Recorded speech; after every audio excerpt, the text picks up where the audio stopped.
De Deus, a paz do Senhor, amém? Glórias a Jesus, bom vê-los todos aqui nessa manhã, glórias a Deus. Nós louvamos a Deus pela vida de cada um dos irmãos que estão aqui. Temos certeza que Deus tem uma palavra do céu para nós nesta manhã. Você crê nisso? Amém? Louvado seja Deus. 2 crianças foram apresentadas hoje aqui. Que bênção, a Bíblia diz que das tais é o reino dos céus. E nós ficamos felizes porque Deus está enchendo a igreja também com os novos membros que estão nascendo, né? Tem uma leva de irmãs aí aguardando bebezinho. A igreja não cresce só com novas almas que são salvas, mas também com as que vão nascendo, né, pastor Carlos? Glórias a Jesus. Pastor André já falou que ontem nós tivemos um evento muito abençoado aqui, que foi o evento último das mulheres nesse ano. O Chá com Charme tinha aqui, acredito, com uns 300 mulheres. E depois do culto aqui, com uma palavra muito abençoada, ministrada pela pastora, teve ainda um comes e bebes ali. E foi grande o mistério ali, irmãos. Grande o mistério. Teve abundância, fartura ali, foi coisa grande. E deixa eu te dizer uma coisa. Vocês viram um anúncio aqui, o que vai acontecer no dia 11? O que vai acontecer no dia 11? Olha, deixa eu te dizer uma coisa. Se você não vier, vou chamar no gabinete. Disciplina. Viu, pastor Lúcio? Se não vier no aniversário do pastor, disciplina. Já está marcado o gabinete. Eu quero muito que você esteja com a gente aqui, irmãos, celebrando o nosso aniversário. Os irmãos sabem que, os que estão comigo há mais tempo, eu não gosto muito de fazer festa de aniversário, né? E principalmente aqui, a gente não tem estrutura para receber os irmãos, para fazer um coffee break, alguma coisa parecida, né, pastor? E por essa razão a gente normalmente não faz, mas esse ano a gente resolveu fazer, né? Estou completando 31, né? E aí quero celebrar essa data.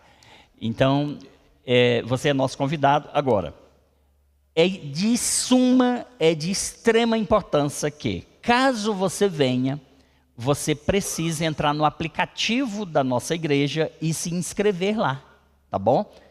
Porque são vagas limitadas para esse aniversário. Então, acesse o aplicativo Oceano da Graça, se inscreva lá, porque, como eu estou dizendo, as vagas são limitadas, tá bom? Não esquece de fazer essa inscrição, para não gerar transtorno, né, na organização. Tá bom, queridos? Então, todos estão convidados. E quem não vier, vai perder. Vai ter gabinete, não. Queridos, eu quero compartilhar uma palavra com a igreja hoje, uma palavra do céu, que Jesus colocou no nosso coração de compartilhar com os irmãos hoje. E eu quero falar de um tema que às vezes a gente fala pouco. Em forma de ministração. Em forma de ministração, a gente fala pouco sobre esse tema. E eu quero compartilhar uma palavra com os irmãos nessa manhã, subordinada ao tema prosperidade à luz da Bíblia. Pode dizer amém? Prosperidade à luz da Bíblia. Para tanto, eu quero ler com os irmãos 2 a 5, eu quero ler com os irmãos 6 versículos. Gênesis capítulo 39, versos 2 a 5. Aí vão 4 versículos. E também os versículos 22 e 23, 6 versículos. Tá bom? Tá aí, ó. Gênesis 39, 2 na versão Nova Almeida Atualizada, NAA.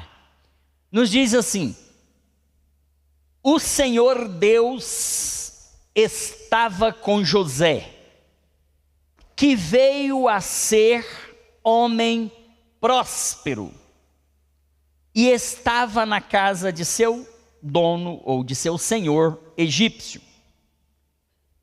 Potifar viu que o Senhor estava com José, e que tudo que ele fazia, o Senhor prosperava em suas mãos.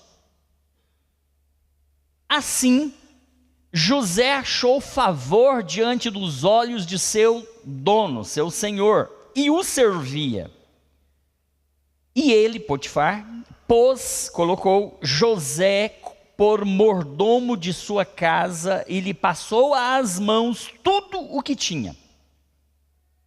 E desde que Potifar o fez mordomo de sua casa e encarregado de tudo o que tinha, o Senhor abençoou a casa do egípcio Potifar por causa de José.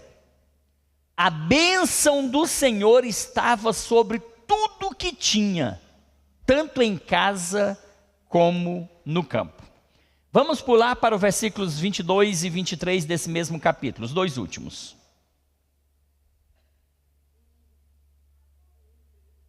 Versículo 22. Este confiou às mãos de José todos os presos que estavam no cárcere. E José fazia tudo o que se devia fazer ali, na prisão.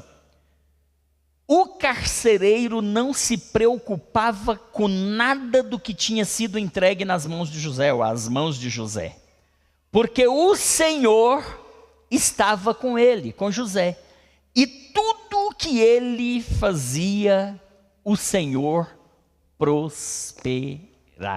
Você pode dizer amém?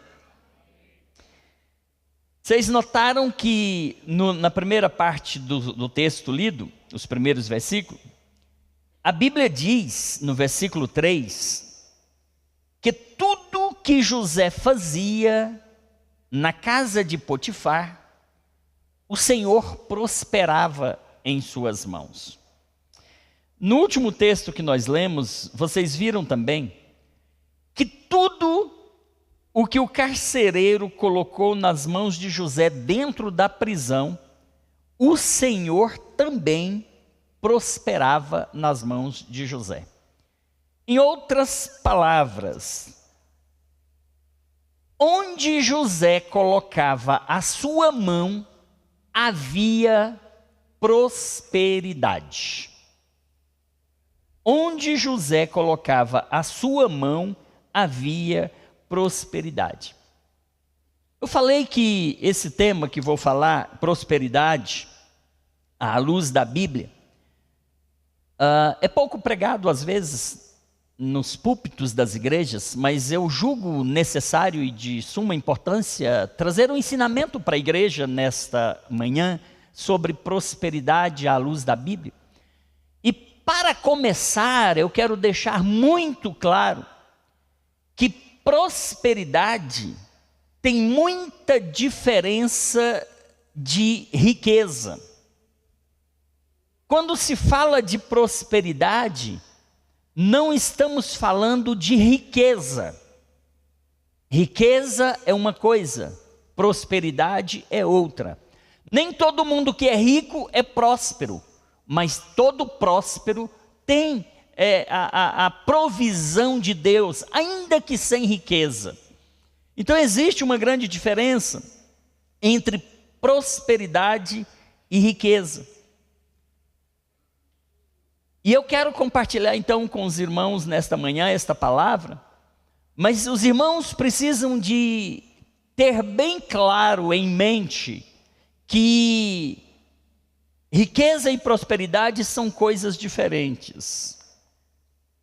E quero te dizer ainda, e quero que você saiba ainda, que o trajeto mais curto do nada até a prosperidade ou até o sucesso, como José, por exemplo, que foi bem sucedido em tudo, teve sucesso em tudo quanto fazia.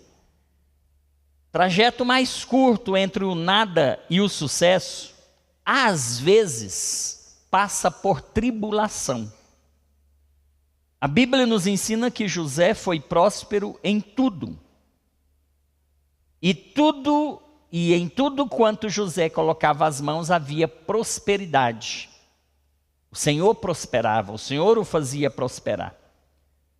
Mas o fato de José ser próspero, ser bem-sucedido e ter a bênção de Deus em tudo quanto fazia, não o livrou das dificuldades da vida, das aflições da vida. As aflições, elas sempre vão existir na caminhada do ser humano. Jesus disse: no mundo tereis aflições. No mundo vocês vão enfrentar lutas. No mundo vocês vão passar por tribulações. José era um homem próspero. José, onde ele colocava a sua mão, a coisa acontecia. Porque o Senhor era com José, diz a Bíblia. O Senhor abençoava as mãos de José. Mas o fato de o Senhor ser com José, o fato de o Senhor abençoar José, não livrou José da inveja dos seus irmãos. O fato de José ser abençoado, o fato de José ser próspero, o fato de José ter a bênção de Deus sobre a sua vida, ao ponto de, em tudo quanto ele colocasse as mãos, ser abençoado, não o livrou da inveja dos seus irmãos. Não o livrou da cova, ele foi lançado na cova. Não o livrou de ser expulso da sua família, vendido como escravo a uma caravana de ismaelitas ou midianitas. O fato de Deus ser com José, o fato de Deus abençoar José, o fato de em tudo quanto ele pusesse as mãos ser abençoado, não o livrou das tentações. Ele foi tentado pela mulher de Potifar, que o desejou e o quis levá-lo para a cama, como diz o texto nessa versão que lemos, na versão NA. O fato de ter a bênção de Deus, o fato de o Senhor ser com ele, não o livrou da prisão, da calúnia, da injúria. A mulher, quando ele se liberta quando ele se liberta dela e foge, deixa a capa na sua mão, a mulher então o acusa. Fala que ele foi no quarto dela, tentou assediá-la e fugiu deixando a capa. Não foi verdade. Então, o caminho mais curto do nada ao sucesso, do nada à prosperidade, às vezes e quase sempre, olhe, às vezes e quase sempre, vai passar por tribulação, vai passar por luta, vai passar por aflição, vai passar por prova, vai passar por guerra. Tem raríssimas exceções, só se a pessoa nasceu num berço de ouro. Mas são raríssimas as exceções. Quase sempre nós vamos enfrentar essas batalhas. Sucesso se define em viver o que Deus te chamou para viver. Sucesso aos olhos de Deus é estar vivendo dentro do propósito de Deus, ainda que na prisão como José, ainda que na prisão como Paulo. Paulo foi um apóstolo bem-sucedido, o maior deles. A maior parte do Novo Testamento foi escrito pelo apóstolo Paulo. Ele estava vivendo o propósito de Deus. Mas o fato dele estar vivendo o propósito de Deus, a vontade de Deus, não o livrou da prisão. De igual forma com José. Então, sucesso aos olhos de Deus é estar vivendo dentro do propósito ou alinhado aos princípios de Deus. Tem muita gente, queridos, que está cheia de dinheiro, mas que não tem sucesso nenhum, são extremamente fracassados. Então note que ser rico não significa ser próspero. Pode ter muito dinheiro, mas pode ser um fracassado em outras áreas. E tem gente, e eu conheço, tem gente que é tão pobre, pastor Júnior Meirelles, que é tão pobre, mas tão pobre, que só tem dinheiro, para vocês terem uma ideia. Então a gente precisa tirar da nossa mente que sucesso, que prosperidade é quem tem muito dinheiro. São coisas distintas, são coisas diferentes, biblicamente falando. Sucesso dentro da ótica que eu quero falar com os irmãos nesta manhã, é alguém que está vivendo dentro do propósito de Deus para a sua vida. Às vezes o propósito que Deus escreveu para você inclui prosperidade, mas não exclui tribulação. Inclui prosperidade, mas não exclui passar por lutas. Às vezes o propósito que Deus tem para você inclui prosperidade, mas não exclui as provas da vida. O que importa é que nós estejamos vivendo alinhados com os princípios de Deus, que todos estão contidos aqui. Se você viver os propósitos de Deus, mesmo que você não tenha dinheiro, você pode ter uma vida próspera, você pode ter uma vida abençoada. Então, prosperidade e riqueza tem muita diferença. Existe uma diferença enorme. Ser rico coloca o foco em ter.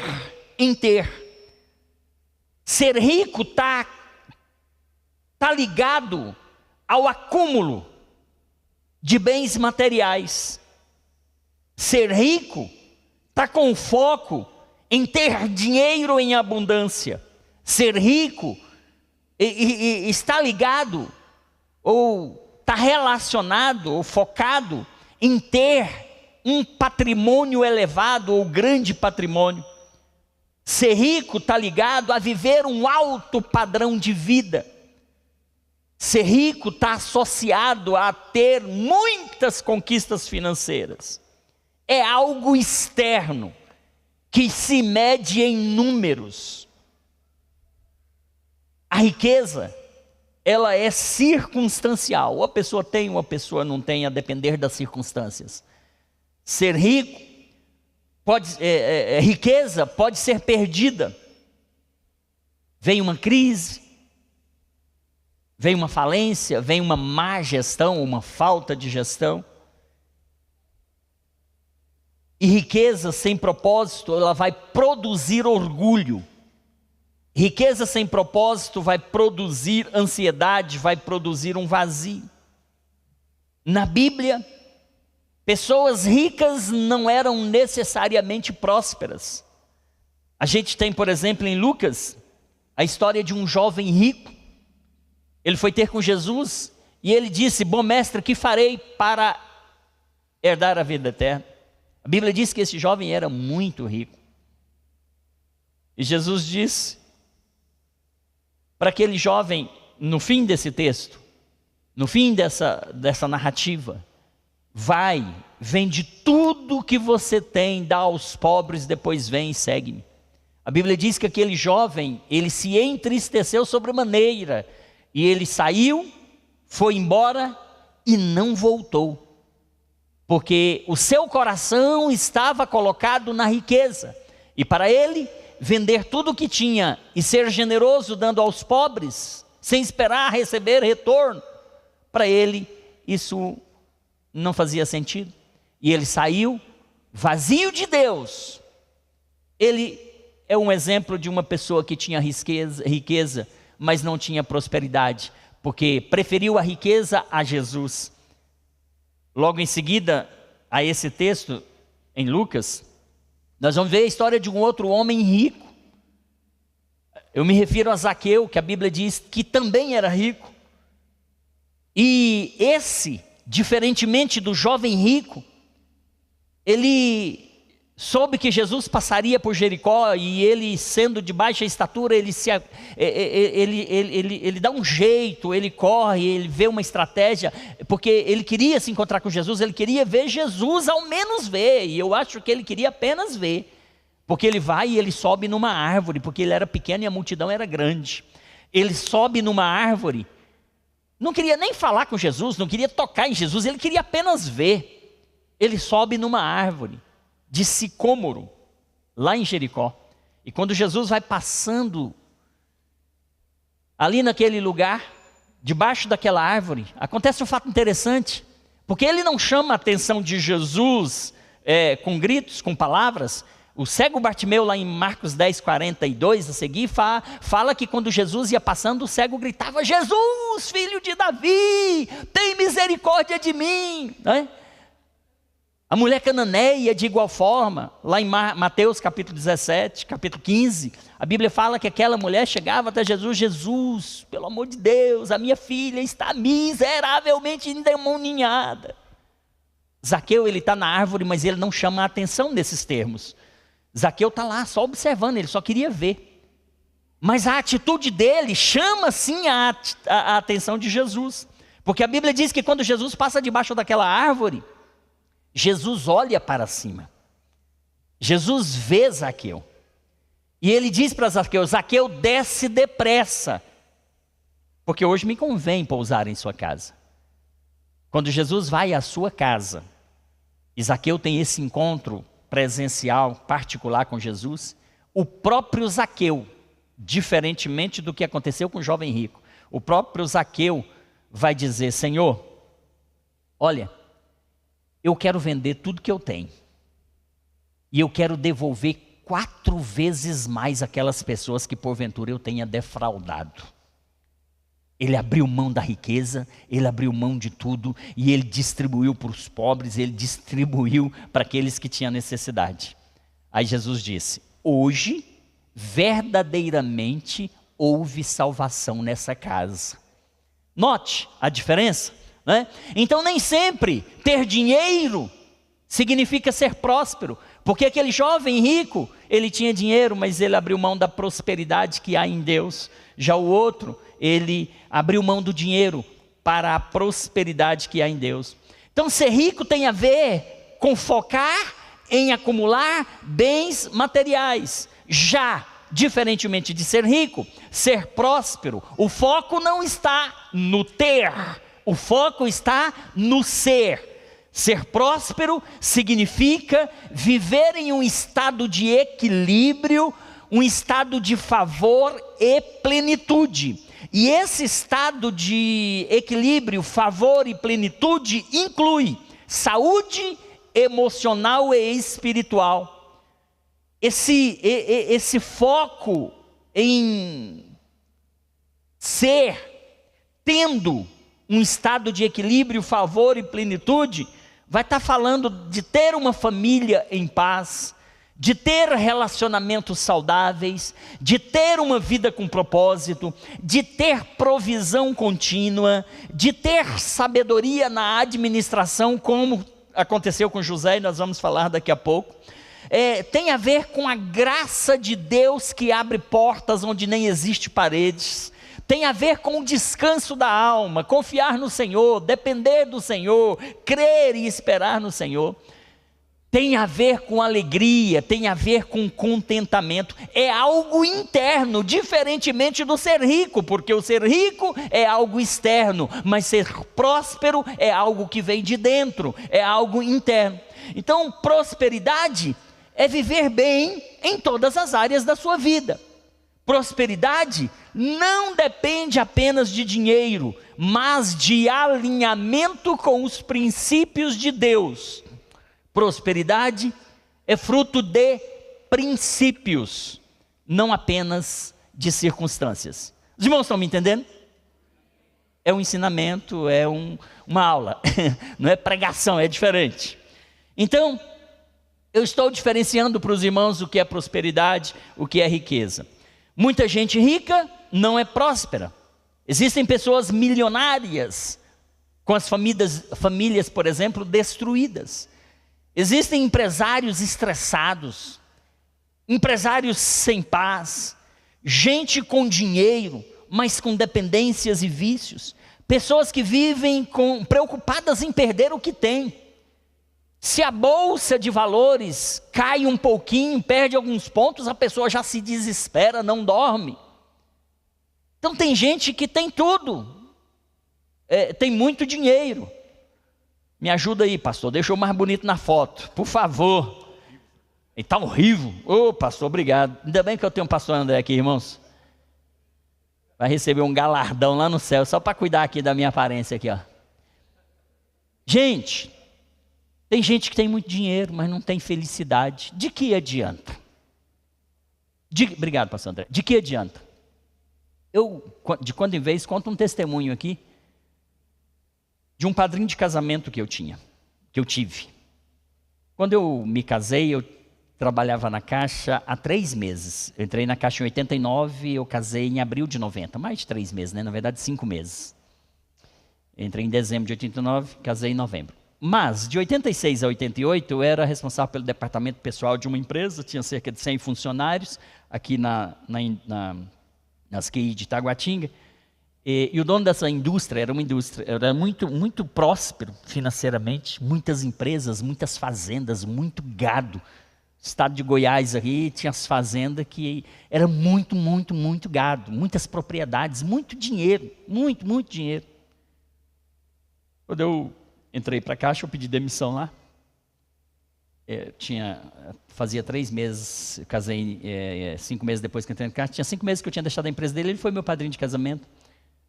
Mas logo após, irmãos, pouco tempo depois que eu havia me casado, esse homem com uma família considero abençoada, uma esposa, 2 filhas, muitos negócios, ele suicidou. Um certo dia a gente só soube que ele se pendurou lá na casa de campo dele e se enforca. E aí você fica pensando, o que leva uma pessoa tão bem-sucedida a cometer uma atrocidade dessa? O que leva uma pessoa tão próspera financeiramente, tão rica, né, a cometer um negócio desse?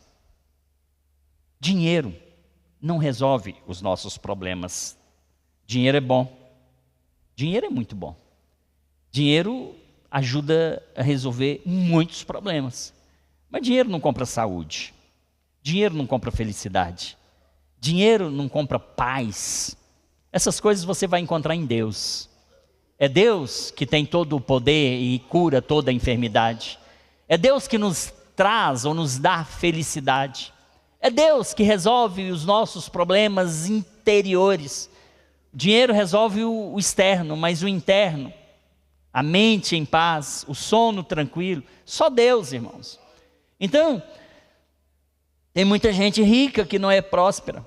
Ao mesmo tempo, há pessoas que não são ricas, mas que são profundamente prósperas. Tem pessoas que não são ricas, mas são profundamente prósperas. Elas vivem em paz, elas deitam, colocam a sua cabeça sobre o travesseiro e descansam em paz, porque a Bíblia diz que só Deus nos faz repousar em paz. Elas dormem bem, elas têm alegria, têm contentamento, têm relacionamentos saudáveis, e elas veem, elas enxergam a provisão de Deus diariamente. Elas veem milagre, vivem milagre todo dia e está feliz todo dia, porque Jesus é bom e a sua confiança está em Jesus. Então tem muita diferença.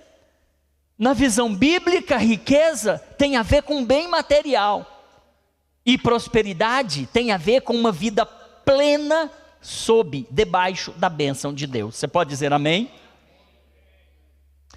A Bíblia diz que a bênção do Senhor é que enriquece. Esse enriquece aqui significa faz prosperar, e não está relacionado apenas com dinheiro. Prosperidade é quando Deus está na história, e onde você coloca a sua mão, avança. Onde você coloca a sua mão, prospera.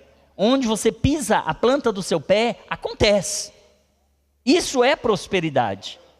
Eu louvo a Deus, porque eu não sou rico, mas eu sou próspero. Eu sou próspero. Graças a Deus, eu sou próspero, eu tenho uma família próspera, eu tenho equilíbrio, eu tenho paz, eu tenho alegria, mesmo nas tribulações, mesmo nas dores, mesmo no sofrimento, mesmo na marca que eu trago no meu corpo, que me causa às vezes, muitos dissabores, mas eu tenho uma família abençoada, eu tenho filhos abençoados, eu tenho filhos com saúde, eu tenho esposa com saúde, nós temos prosperidade, e aí onde a gente vai, Deus vai nos guiando, e vai nos abençoando, e vai fazendo prosperar. Sou feliz, irmãos. Sou grato a Deus. Não sou rico, mas sou rico da graça de Deus. Aprendi a contentar-me com o que tenho. Como diz, né? Filipenses capítulo 4, versículo 12. Filipenses capítulo 4, versículo 13, todos conhecem, né? Como é que está escrito lá mesmo? Posso todas as coisas naquele que me fortalece. Obrigado. Posso todas as coisas naquele que me fortalece. Todo mundo fala esse versículo de cor e fala, posso todas as coisas naquele que me fortalece. Só que esquece de ler o contexto anterior. O contexto anterior, Paulo está falando, né, pastor? De necessidade. Eu sei estar. Eu vou ler esse versículo, que eu não tenho ele de cor assim, mais que a minha idade vai chegando. E aí a gente vai ficando com a memória, parece que um pouco mais fraca, né? Tessalonicenses, Filipenses, Colossenses, Tessalonicenses. Então está aqui, ó. Filipenses 4:11 em diante, olha só. Filipenses 4:11. Não digo isso por estar necessitado, porque eu já aprendi a ficar satisfeito com o que tenho.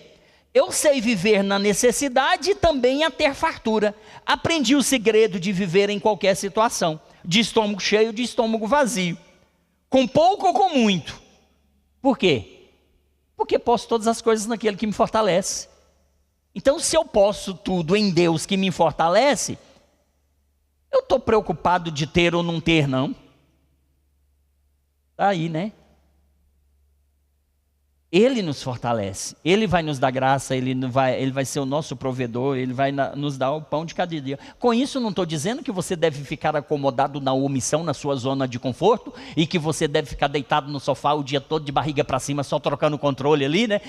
Trocando os canais, e sem se mover. Porque tem gente que está desempregado, pastor. Está desempregado. E fica esperando cair uma porta de emprego do céu. Deixa eu dizer para vocês, essas coisas cair do céu literalmente, só aconteceu lá no deserto, viu? Lá era maná que caía do céu, lá era o pão diário, todo dia Deus mandava, não precisava deles trabalhar não. Lá eles não precisavam de comprar sapato, porque eles ficaram 40 anos no deserto e o sapato não se desgastou. Eu não sei o que Deus fez ali, mas o sapato permaneceu, a roupa permaneceu. Eles não precisaram de ir no shopping comprar roupa, comprar sapato. Eles não precisavam de trabalhar, de plantar, de colher. No deserto não, a provisão caía do céu. A roupa não envelhecia, o sapato não envelhecia. Agora, não queira viver isso hoje, porque hoje não existe. Se te disseram que isso existe, te enganaram. Acorda. Se você quiser alguma coisa, meu irmão, você tem que ralar, você tem que trabalhar, você tem que pagar o preço, você tem que sair daquele sofá ali e distribuir um currículo, e estudar, e fazer um concurso público. Você tem que fazer alguma coisa, nem que seja vender água no semáforo. Eu fico bravo quando eu passo no semáforo, que é uma plaquinha. Preciso de ajuda para pagar o aluguel. Por que não escreve assim? Estou desempregado, você consegue me arrumar um emprego? Porque de milhares de empresários que passam e vendo essas plaquinhas, quantas vezes a gente está precisando de um ajudante de pedreiro, de um ajudante só para varrer chão? A pessoa está lá, me dá uma ajuda, tem filho, tem isso, tem aquilo. Irmãos, se eu estivesse no lugar dele, eu jamais fazia um pedido desse. Eu colocava uma placa aí com letras garrafais para todo mundo ver de longe. Estou precisando de uma vaga de emprego. Eu faço qualquer coisa. Eu fico bravo com esse povo que pede. Preciso de ajuda para pagar o aluguel. Vá trabalhar. Eu trabalhei, por que você não pode trabalhar? Oxem. Irmãos, desculpe, talvez vocês pensem diferente de mim. Talvez vocês pensem diferente de mim. Aí está lá, às vezes está pedindo uma cesta básica, mas saudável. Irmãos, eu não pediria, eu pediria trabalho, emprego. Eu pediria emprego, eu não pediria. Não é falta de humildade, não pediria cesta básica não, tá? Eu estou dizendo que a visão tem que ser outra. Se você der a vara para pescar, você vai resolver a vida dele. Se você der uma cesta hoje, amanhã não tem. Outro dia chega um irmão pedindo dinheiro de aluguel aqui na igreja para mim. Ele disse que estava com 2 aluguéis, 3 aluguéis atrasados. Eu falei, irmão, se eu pagar esse aluguel seu hoje, o mês que vem vai vir outro aluguel, você não vai ter como pagar. Que tal a gente tentar ver uma estratégia para aumentar sua renda, cortar suas despesas, a gente ajustar o equilíbrio econômico-financeiro para fazer as coisas funcionar em forma definitiva? Porque tem gente que quer viver de cesta básica a vida toda. Está errado, irmãos. Você nasceu para vencer, você não nasceu para viver na miséria, não. Você nasceu para ser próspero em Deus. Então tem essa diferença, mas eu queria entrar na mensagem, né? Deixa eu então entrar na mensagem. Parar de falar aqui, tinha muita coisa para falar aqui, mas o tempo não vai nos deixar falar. Então,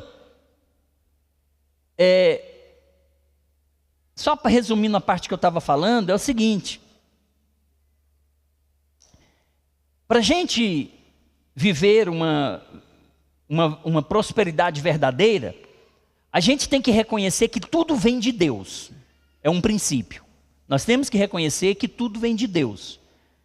Prosperidade começa com dependência, não com autossuficiência. Registre isso na sua mente. Prosperidade vem com dependência, não com autossuficiência. Prosperidade tem a ver com colocar Deus em primeiro lugar na sua vida, priorizar Deus, honrar a Deus. A Bíblia diz em Provérbios 3, 9 e 10, honra ou honre, lá está honra, honra ao Senhor com as primícias de toda a tua renda, vírgula, e se encherão os teus celeiros abundantemente. Isso é um princípio. Isso é um princípio. Eu fico pensando, como que tem pessoas que são ingênuas? Eu fico pensando, como que tem pessoas que são ignorantes?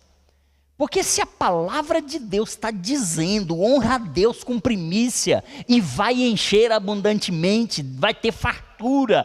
Meu irmão, se é Deus que está falando, e você não tem fé para honrar a Deus, nos seus dízimos, nas suas ofertas, você quer viver na miséria, irmão. Você quer viver com problema. Eu vim para a igreja em 86. Eu comecei a trabalhar em 83, com 13 anos de idade. Minha carteira foi assinada no dia 1º de 9 de 1983. Graças a Deus, até hoje ela está assinada. Porque eu estou aposentado por invalidez, por causa da colostomia. Meu contrato de trabalho com a Caixa não está encerrado. Ele está vigente. Se eu for curado, eu retorno para o trabalho a qualquer momento. Então, de 83 até agora, minha carteira está assinada, graças a Deus. Nessa época que eu comecei a trabalhar em 83, foi um período que eu estava fora da igreja, pastor. Adolescência. Porque dos 14 ali aos 18, foi bagaceira. Foi ruim, foi triste a coisa. Mas eu recebia o meu salário, um salário mínimo, como menor aprendiz, na época era office boy. Eu ia no Banco Progresso, na W3 Sul, na 502, e chegava lá, a gente recebia um envelopezinho pardo, amarelado, com dinheiro dentro, e a discriminação das verbas que você estava recebendo no envelope, no próprio envelope. Ali, irmãos, no banco, eu separava o dízimo, eu estava fora da igreja. Eu separava o dízimo. Eu ia para casa, mãe, entrega isso aqui lá na igreja para mim, porque isso não é meu. E assim eu fiz durante 4 anos que eu estava fora da igreja, quase 5 anos fora da igreja. Nunca deixei de devolver para o Senhor a primícia, o que era dele. Aí quando eu digo hoje para os irmãos que eu dou graças a Deus porque eu sou próspero, não estou falando de riqueza, porque riqueza não é prosperidade. Eu sou próspero. Eu sou feliz, eu tenho saúde, eu sou saudável, meus filhos, minha esposa, minha casa, meus negócios. Onde eu boto a mão, Deus vai junto. Tem explicação? Eu tenho certeza que não sou eu. Nada de autossuficiência aqui. Quem sou eu para fazer ou para dizer alguma coisa, se não tiver a bênção de Deus sobre a minha vida? Então, pastor Lúcio, princípio. E eu fico imaginando como tem gente, aí eu me permita dizer, ignorante, ingênua. Porque se Deus está falando, você confia em Deus ou você não confia em Deus? Ou você é um crente de meia tigela que não tem fé em Deus? Se você depende de Deus, confia em Deus, aconteça o que acontecer. Ó, em 1990, os primeiros anos de casado meu, de 14 de 4 de 90 até setembro, foram 6 meses, foi o período do Collor, foi o período da crise que o país atravessou, a pior delas, que eu vivi.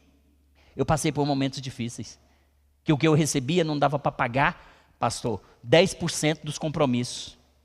Aí, você pode pensar, mas como que você fazia para pagar o dízimo? Eu falei, meu irmão, se eu tiver que ficar devendo a alguém, eu fico devendo a terceiros, a banco, a cartão, mas a Deus, jamais. Mesmo na crise, mesmo na dificuldade, eu fazia o quê? Tirava o que é de Deus. O que é dele, eu não vou mexer com isso. Agora hoje, século 21, pessoas que se dizem conhecedoras da palavra. E aí tem aqueles que vão na vibe da internet, né? Que pegam alguns incircuncisos aí, que diz, dízimo é coisa do Velho Testamento, oferta, isso não existe mais. Meu irmão, se você quiser ir na vibe deles, vai. Mas daqui eu quero ver amanhã, daqui a alguns anos, a diferença entre aquele que serve a Deus com fidelidade e aquele que serve a Deus mediante as orientações dos incircuncisos da internet. Eu quero ver a diferença amanhã. Amanhã é que eu quero ver a diferença. Desculpe, não entendi. Sim. É. O avanço do evangelho.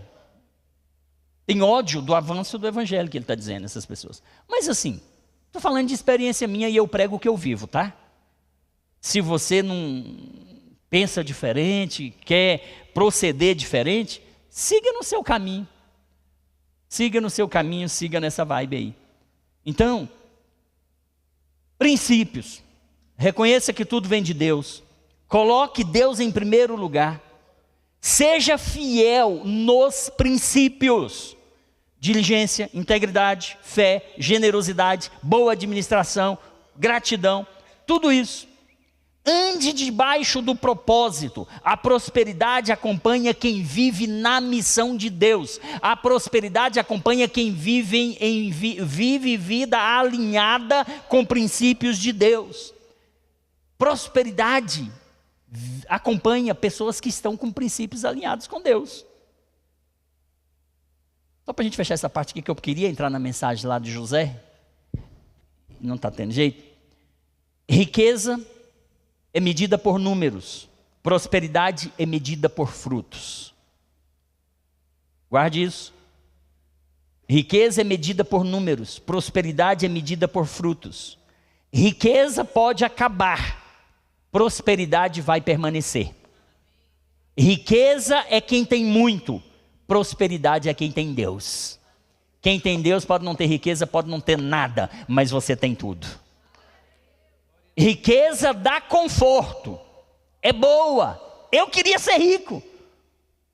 Mas se for ser rico também para mim afastar dos princípios, eu prefiro continuar pobre. E olha que eu não sou pobre, né? A gente fala pobre, mas também não sou rico. Vivo na graça. Então riqueza dá conforto. Já prosperidade dá sentido, porque tem propósito. Que Deus nos leve a esse nível de prosperidade integral na nossa vida, onde família, ministério, finanças sejam sustentados pela bênção dele, que não acrescenta dores. Portanto, eu vou tentar rapidamente entrar na mensagem aqui então. Quando se fala em prosperidade bíblica, então, muitas pessoas pensam em abundância de dinheiro, abundância de recursos. Porém, na Bíblia, prosperidade está diretamente ligada ao propósito. Na Bíblia, por isso eu disse o tema, prosperidade à luz da Bíblia. Na Bíblia, prosperidade está ligada a propósito. Prosperidade está ligada a mordomia, fidelidade e sabedoria nas decisões. José foi um jovem hebreu, vendido como escravo, injustamente preso, esquecido por homens, mas nunca esquecido por Deus.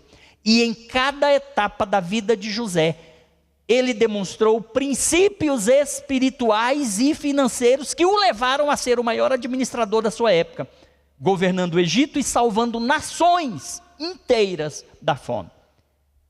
Então veja, José levou uma vida, ou demonstrou durante a sua vida, princípios espirituais e financeiros.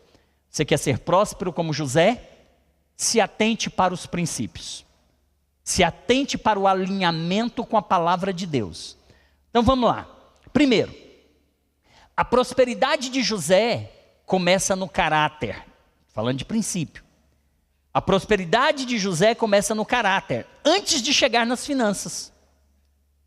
Mesmo como escravo, na casa de Potifar, ele prosperava. Não tinha dinheiro, certamente. Era servo, era escravo.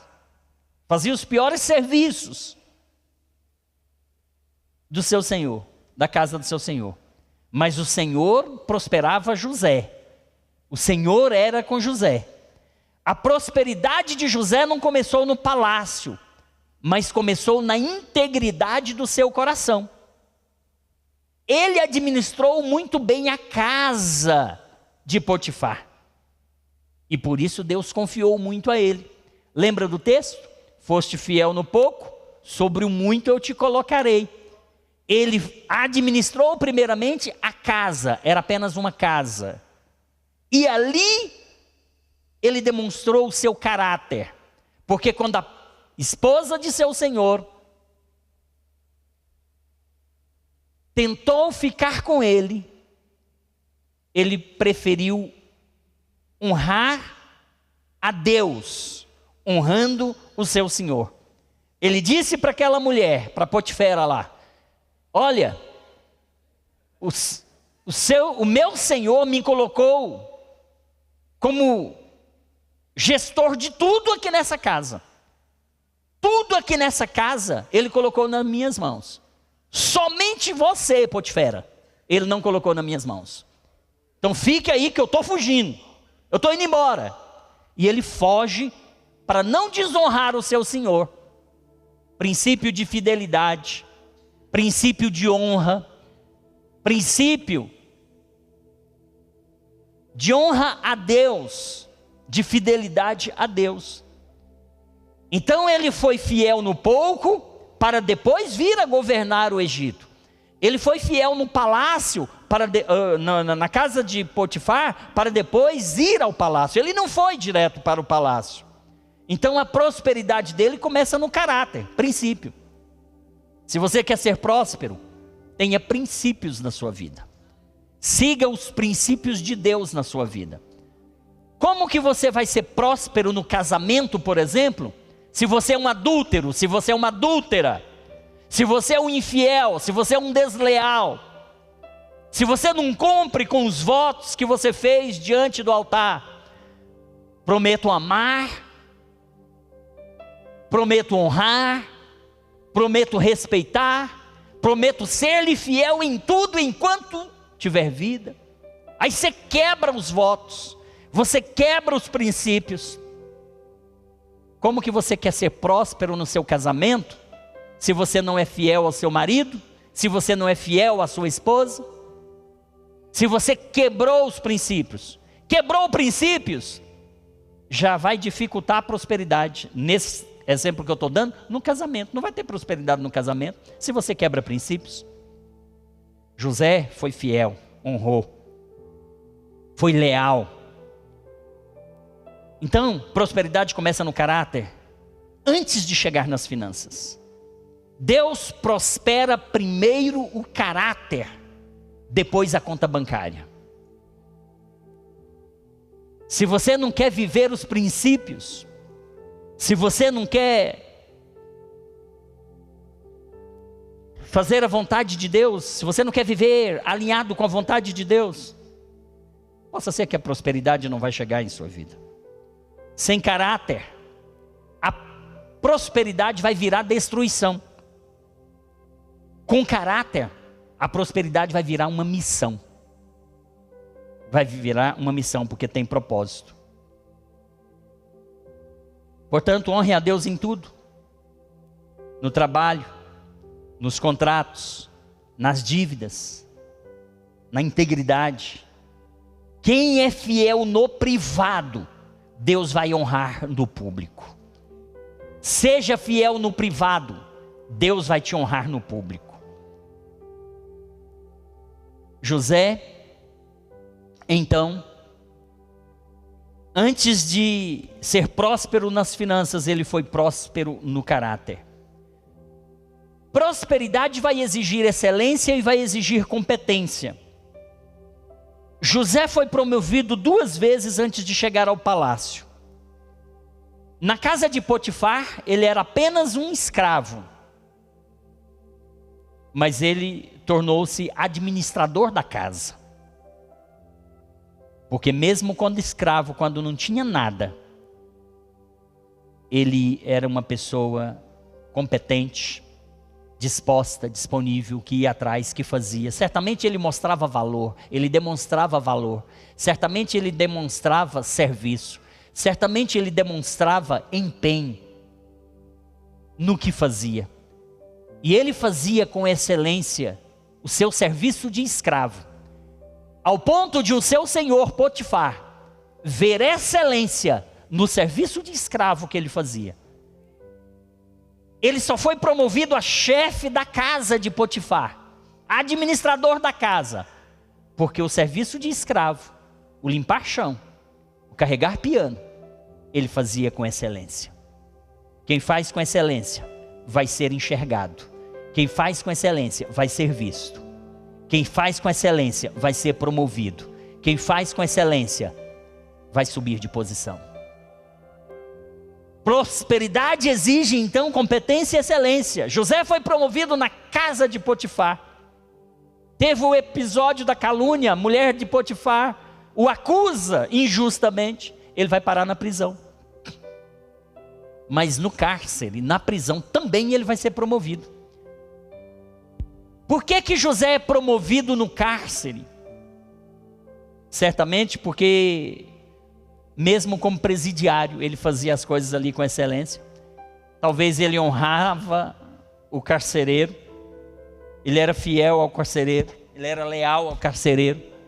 As coisas, as tarefas que lhe eram atribuídas, certamente ele as fazia com excelência. Ele tinha algo de diferente, ao ponto do carcereiro ver nele excelência, ver nele lealdade, ver nele caráter, ver nele competência e colocá-lo como chefe dos presos. O texto que nós lemos, versículos 22 e 23, diz que o carcereiro entregou tudo nas mãos dele, inclusive a chave da prisão. Como é que pode isso? A chave da prisão está aqui, ó. Cuida dos presos. Fidelidade, lealdade, honra, competência. Prosperidade exige competência, exige excelência. Em ambas as vezes que José foi promovido, ele se destacou pela competência, pela organização e pela eficiência. Deixa eu te dizer uma coisa, prosperidade não é sorte. Prosperidade é preparo, mais excelência, mais constância. José era constante. Ele não era daqueles que vivia seus altos e baixos. Hoje está alegre, está feliz, está com a autoestima lá no céu. Amanhã está com a autoestima lá nas profundezas do abismo. Ele não era assim. Porque prosperidade vai exigir constância.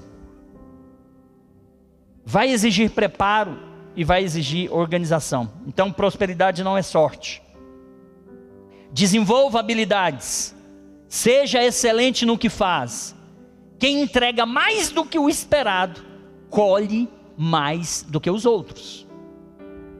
Quem entrega mais do que o esperado, colhe mais do que os outros. Terceiro ponto. Eu disse então que prosperidade começa no caráter, prosperidade exige competência e excelência, e digo agora, prosperidade exige interpretação correta dos tempos. Porque tem gente que quer ser próspero da noite para o dia. Tem gente que quer ser próspero de hoje para amanhã. De hoje para amanhã ele quer conseguir tudo na vida. José interpretou o sonho de Faraó, algo que ninguém mais conseguia. Mas preste atenção, ele não interpretou o que viria, mas o que deveria ser feito. Não apenas o que viria, mas o que deveria ser feito. Explico. Os irmãos sabem que Faraó chama várias pessoas para interpretar seus sonhos, mas ninguém conseguia interpretar. José foi E ele interpretou, mas ele fez mais do que interpretar. Ele disse para Faraó o que Faraó deveria fazer. Ele interpreta os sonhos de Faraó e diz: olha, em suma, vai vir 7 anos de fome, que vai matar, que vai destruir, que vai acabar com tudo. Esse é o significado do sonho em resumo. Aí vem o plus dele, né? Aí vem o a mais. Ele não só interpreta, mas além de interpretar, ele vai dar orientação. Ele vai ser um consultor. Ele vai dizer para Faraó: olha, pega uma pessoa inteligente do seu reino, pega uma pessoa sábia, um bom administrador, coloque ele como príncipe aí, e faça uma coisa: de tudo que a terra do Egito produzir, faça uma poupança, deposite 20%, 1/5 da produção. Está no versículo 34 do capítulo 39, do capítulo 41. Coloca aí, é 41, 34? 41, 34, por favor. Ele interpretou o sonho e ele disse o que Faraó deveria fazer. Gênesis 41, versículo 34. Gênesis capítulo 41, versículo 34. Faraó devia fazer isto: instrução, consultoria do homem, que onde botava a mão Deus abençoava. Faraó deveria fazer isso: pôr administradores sobre a terra e recolher a 5ª parte. A 5ª parte é 20%, tá? Dos frutos da terra do Egito durante os 7 anos de fartura. Dá uma pausa aí. Na verdade, viria 7 anos de fome. José disse: então, antes de vir os 7 anos de fome, vai vir 7 anos de fartura. Aproveite os 7 anos de fartura e faça depósito, faça poupança. Versículo seguinte, 35. Esses administradores deviam ajuntar toda a colheita dos bons anos que virão, recolher cereal por ordem de Faraó para mantimento nas cidades e guardá-la em armazéns. Segue em frente. Assim o mantimento servirá para abastecer a terra, não o Egito, tá? Todas as nações, nos 7 anos de fome que haverá no Egito, para que a terra não seja destruída pela fome. Versículo seguinte: o conselho agradou a Faraó e a todos os seus oficiais. Versículo 38. Então Faraó perguntou aos seus oficiais: será que poderíamos achar alguém melhor do que José, um homem em quem está o Espírito de Deus? Pare aí. Veja, um homem que tinha estratégia, um homem que vai interpretar o que vem, mas vai dizer o que deve ser feito. Prosperidade requer discernimento, entender quando é tempo de guardar e quando é tempo de expandir. E aí, falando de prosperidade financeira agora. A prosperidade é apenas no âmbito financeiro. Por que muitas pessoas não prosperam financeiramente? Porque não sabem poupar. Porque quando tem muito, gasta tudo, não ajunta nada. A nossa vida às vezes nos surpreende com notícias inesperadas, que nos faz gastar algo que não estava no orçamento. E se a gente não tiver uma poupança, se a gente não tiver uma reserva, nós vamos entrar em crise, nós vamos viver endividado, nós vamos entrar na agiotagem, nós vamos entrar no cheque especial. Acho que nem existe mais isso hoje, em cartão de crédito, pagar só o mínimo do cartão de crédito e ficar rolando dívida. Falta de sabedoria, falta de planejamento, falta de estratégia. Esse homem, José, ele era estratégico, ele fazia planejamento. Tanto é que ele orientou Faraó dizendo: vai vir 7 anos de fartura, muita abundância, guarde 20%, faça uma poupança de tudo. Porque quando vierem os 7 anos de seca, de fome, que vai destruir a terra toda, os seus armazéns estarão abarrotados, os teus celeiros estarão cheios. E aí você, com essa reserva que você fez, você vai viver os 7 anos. Mas não vai só viver os 7 anos. O Egito apenas vai viver esses 7 anos de pobreza, de fome. As outras nações virão comprar. E quando as outras nações vierem comprar, o Egito vai se tornar a nação mais rica, porque só o Egito vai ter para vender. Pense como foi a economia do Egito nesse período, onde todas as nações não tinham, ia no Egito e tinha que comprar. E quem é que tinha a chave dos armazéns? José. Quem é que vendia? José. Quem é que colocava o preço? José. Porque tudo que José botava a mão, Deus fazia prosperar. O tempo de maior prosperidade na economia do Egito se deu nessa época. Em todos os tempos. Tempo de maior prosperidade na nação do Egito, na prosperidade econômica, se deu nessa época.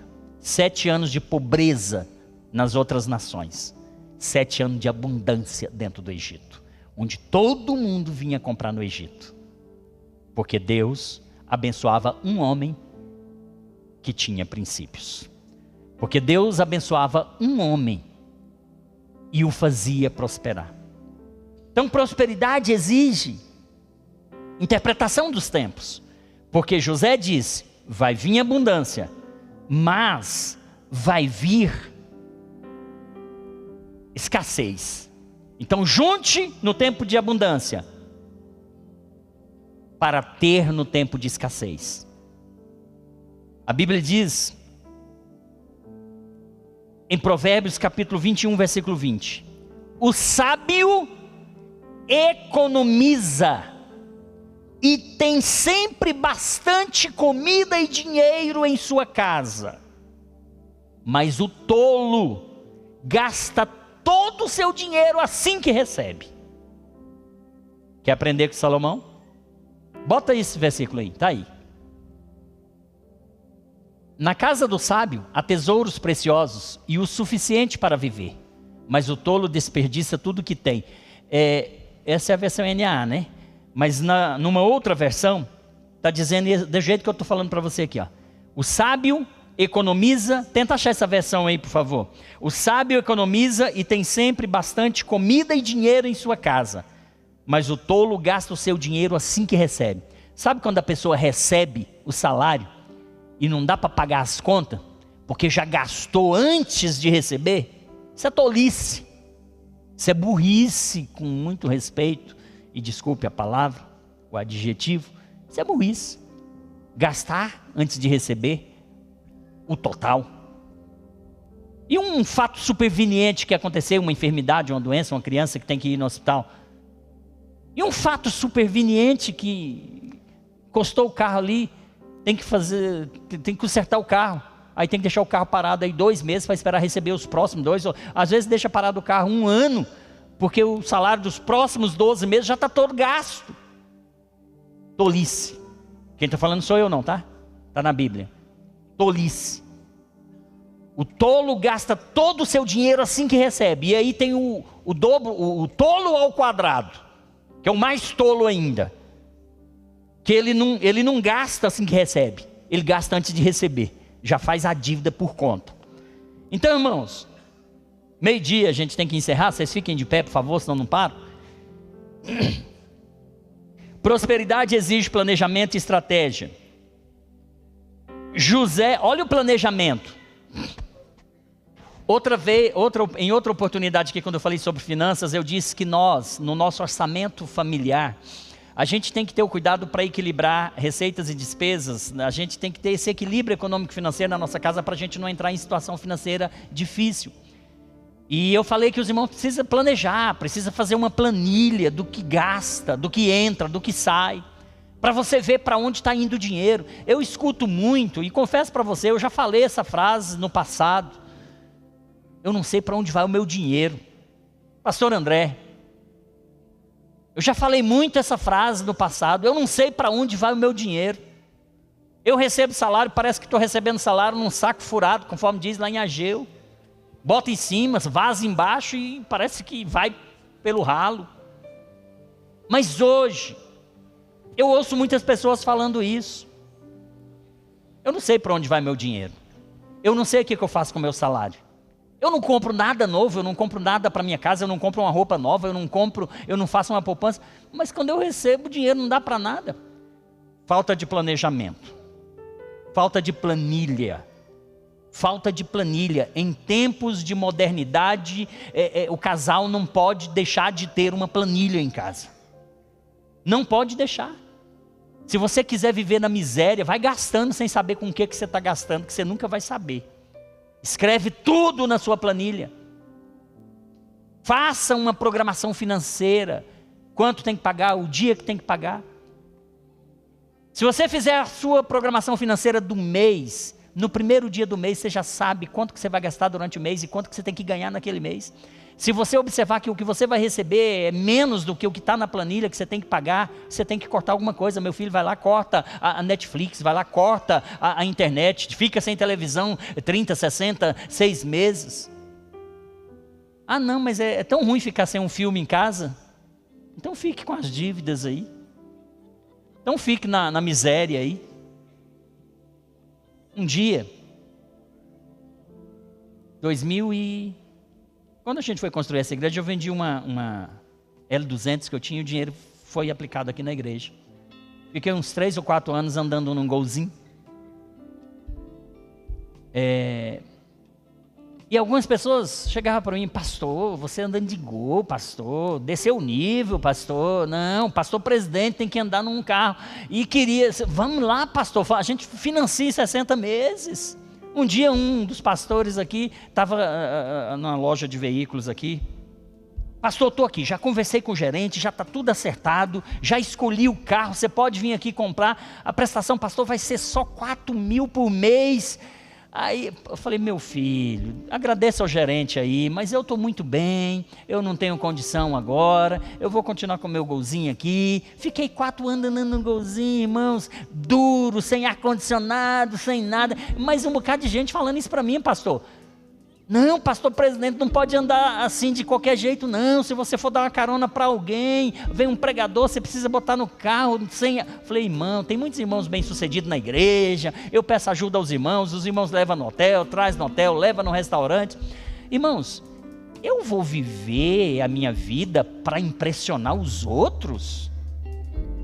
Se precisar ficar sem carro para vir de Uber para a igreja, para vir a pé para a igreja, eu sou próspero, porque prosperidade não tem a ver com carro, não tem a ver com dinheiro, não tem a ver com fazendas. Eu prefiro deitar, colocar a minha cabeça aqui no travesseiro, dormir em paz, sem preocupação, irmãos.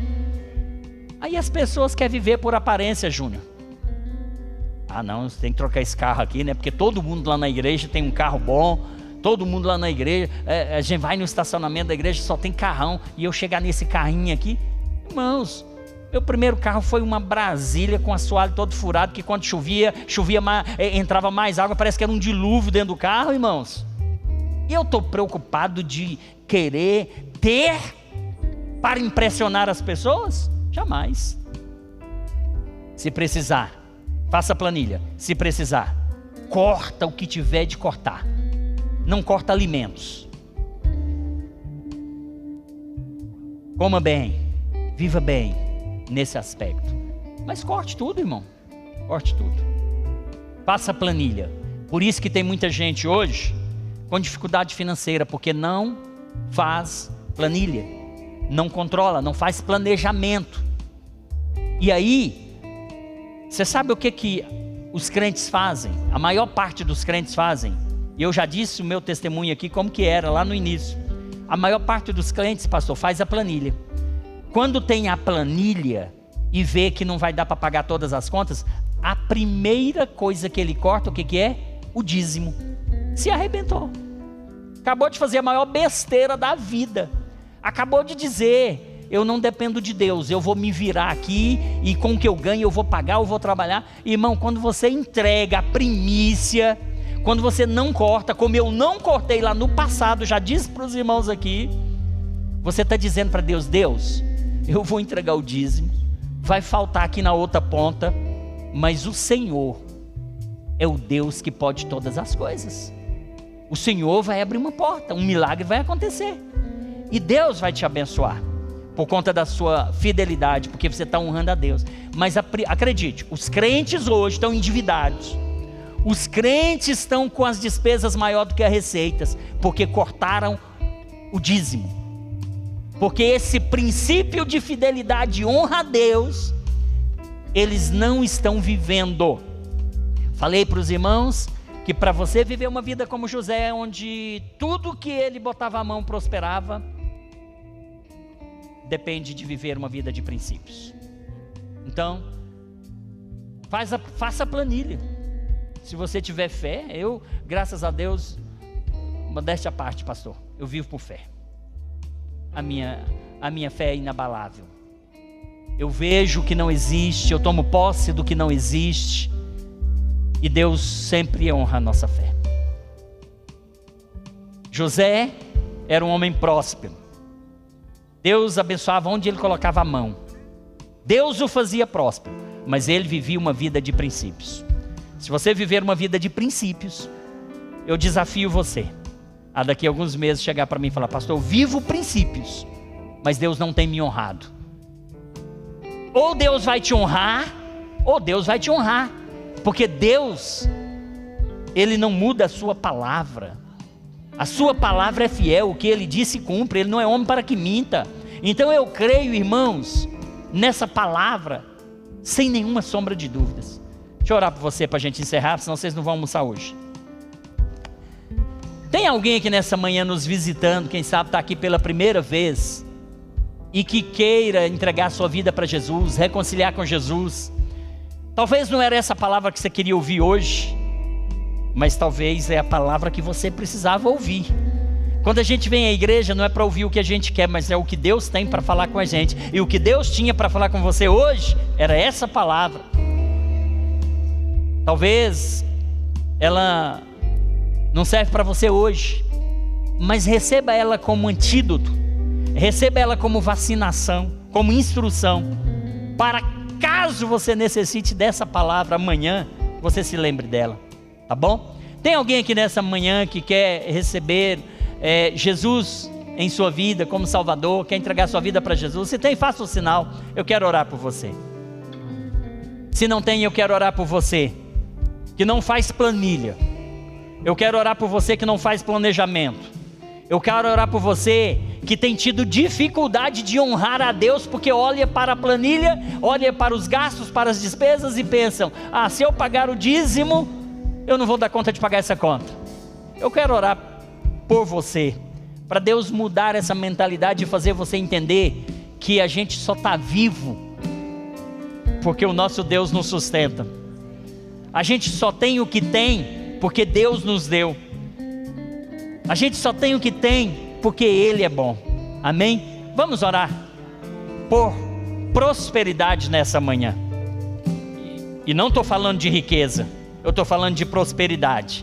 Eu quero orar para que você seja próspero, porque se você for próspero, a sua família vai ser próspera, a sua casa vai ser próspera, seu casamento vai ser próspero, a sua igreja vai ser próspera, sua vida em geral vai ser próspera, e vai ter inclusive prosperidade financeira, que é bênção nas finanças. Amém? Feche seus olhos. Pai, em nome de Jesus, meu Deus, eu oro agora por prosperidade financeira. Nós não pregamos aqui nessa igreja uma teologia da prosperidade, meu Pai, uma teologia, meu Pai, que é pregada aí no mundo. Nós estamos pregando aqui Bíblia, a Tua Palavra, e a Tua Palavra fala de prosperidade, de homens prósperos. Eu não estou pregando aqui riqueza, meu Pai, eu estou pregando prosperidade, segundo a Tua Palavra. Ser próspero, meu Pai, é viver uma vida com propósito. Ser próspero, meu Pai, é viver uma vida alinhada com os teus princípios. Ser prósperos, meu Pai, é viver uma vida alinhada com os princípios da tua palavra. Faz desta igreja uma igreja próspera, onde, Pai, essa família Oceano possa ser uma família alinhada com a tua vontade, com o teu propósito, com os teus princípios, ó Pai. Porque, Senhor, eu não tenho dúvidas que se assim o for, meu Pai, como consequência, meu Pai, inevitavelmente, essas pessoas serão abençoadas em todas as áreas da sua vida, serão abençoadas na saúde, serão abençoadas, ó meu Pai, na família, filhos prósperos, ó meu Pai, mente próspera, emoções prósperas, Pai, em nome de Jesus. Essas pessoas serão prósperas financeiramente, serão abençoadas no trabalho, serão abençoadas nos estudos, serão abençoadas, ó Pai, em nome de Jesus, em todas as áreas. Portanto, Pai, eu te peço, ajude os teus filhos nesta manhã a terem uma vida financeira equilibrada, onde receitas superem, meu Pai, as despesas. Ajude-os, ó Pai, a serem controlados, serem, Pai, planejadores, sejam bons administradores, que sejam bons gestores financeiros, ó Pai. Deus, em nome de Jesus, eu abençoo a tua igreja, eu abençoo os teus filhos e te peço, Pai, ajude os teus filhos, Pai, dá sabedoria, Pai. Oh Senhor, dá estratégia, dá conhecimento, Pai. Ensine-os a viver completamente na sua dependência. Ensine eles a serem fiéis aos princípios bíblicos, ó Pai, porque assim sendo, eles se tornarão prósperos, mas prósperos à luz da tua palavra. Em nome de Jesus eu abençoo a todos nesta manhã. Amém, amém, amém. Aplauda Jesus. Sejam prósperos em nome de Jesus. Que a sua casa seja próspera, que a sua saúde seja próspera, que a sua família seja próspera, que os seus filhos sejam prósperos, que o seu casamento seja próspero, que haja prosperidade na vida sentimental daqueles que ainda não são casados, que sejam prósperas as tuas finanças, que sejam prósperas a tua igreja, que em todas as áreas haja abundância e haja sabedoria de Deus na sua vida, para você ser próspero em tudo no nome de Jesus. Tenha um ótimo domingo no nome de Jesus. Está terminado.